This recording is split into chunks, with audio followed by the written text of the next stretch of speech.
Over here. So starting the new year, I was thinking about to build a new habit to walking, let's say 30 to 1 hour every single day. So it's not about the distance you walk, it's not about intensity, right?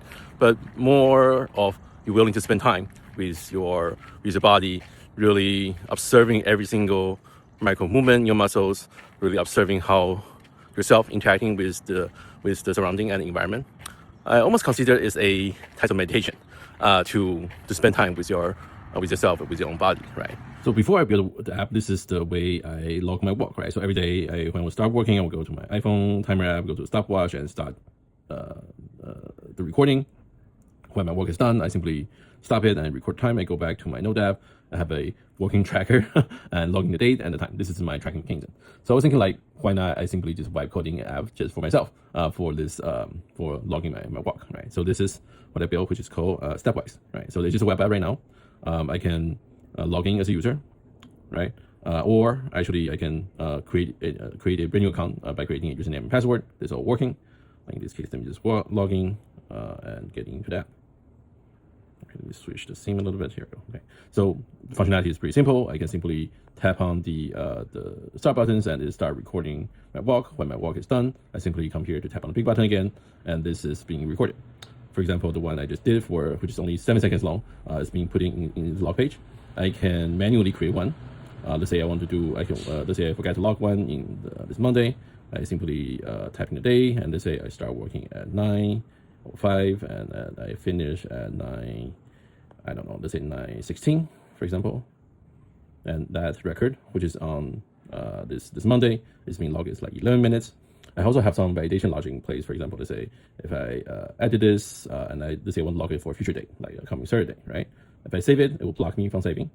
Also, even I go to a legal day, let's say the last Monday, and my end time is earlier than my start time. For example, like start time is 9, end time is 5 a.m., right? It also blocked me from saving this invalid record, right? Of course, I can also delete this record if I don't want it.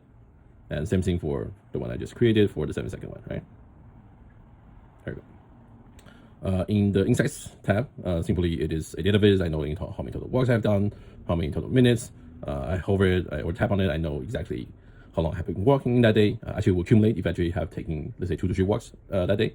That is actually accounted for, as well as the average session duration as well.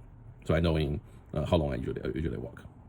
In the profile page, I can switch different color scheme. The one you're looking at is a little bit like a twilight. I can change to gentle. This is a little bit more like creamy, premium look. I can switch to Zen, which is very black and white, clean and simple UI.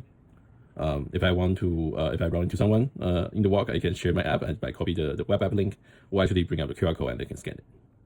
Of course, you can log out if you want, and you start the cycles again. So this is that. Okay, so that is the app I built. And you might think, okay, Albert, there is already a Apple Watch functionality or a iPhone app, or you can do exactly that same functionality, even more with tracking the steps, tracking the map, tracking the calories with the leaderboard. Of course, it's more pre-existing solution already solving this problem pretty well.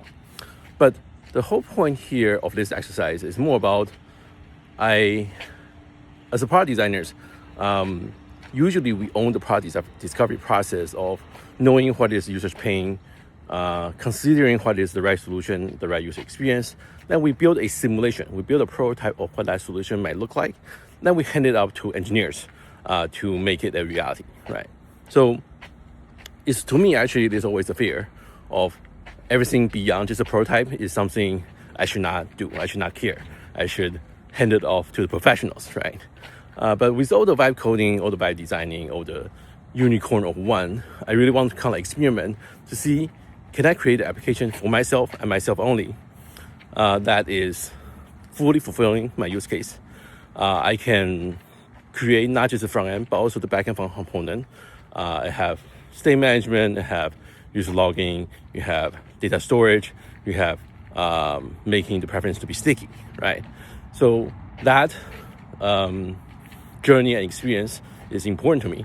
And you also might say, there's lots of like vibe coding tutorials for designers and product managers and engineers to using things like codecs, using cloud code, to using things like V0s and Lovable, to even have more advanced vibe coding tutorials. And I agree with you. I was watching all those videos and tutorials myself to creating this prototype, right? But going back in time, I really think it's still valuable for me as a newcomer to this universe. And I'm able to, using this opportunity, to dissect every single step in the process of why the AI reacts this way. What is a loop of feedback cycles on where you want to use prompt to communicate, when you need to apply your sensibility and evaluation capability on bad user experience, and I'm able to do that in a first principle fashion. And that is the meaning of this exercise, right? So if you're interested in this journey, check out the blog post below. Thanks a lot.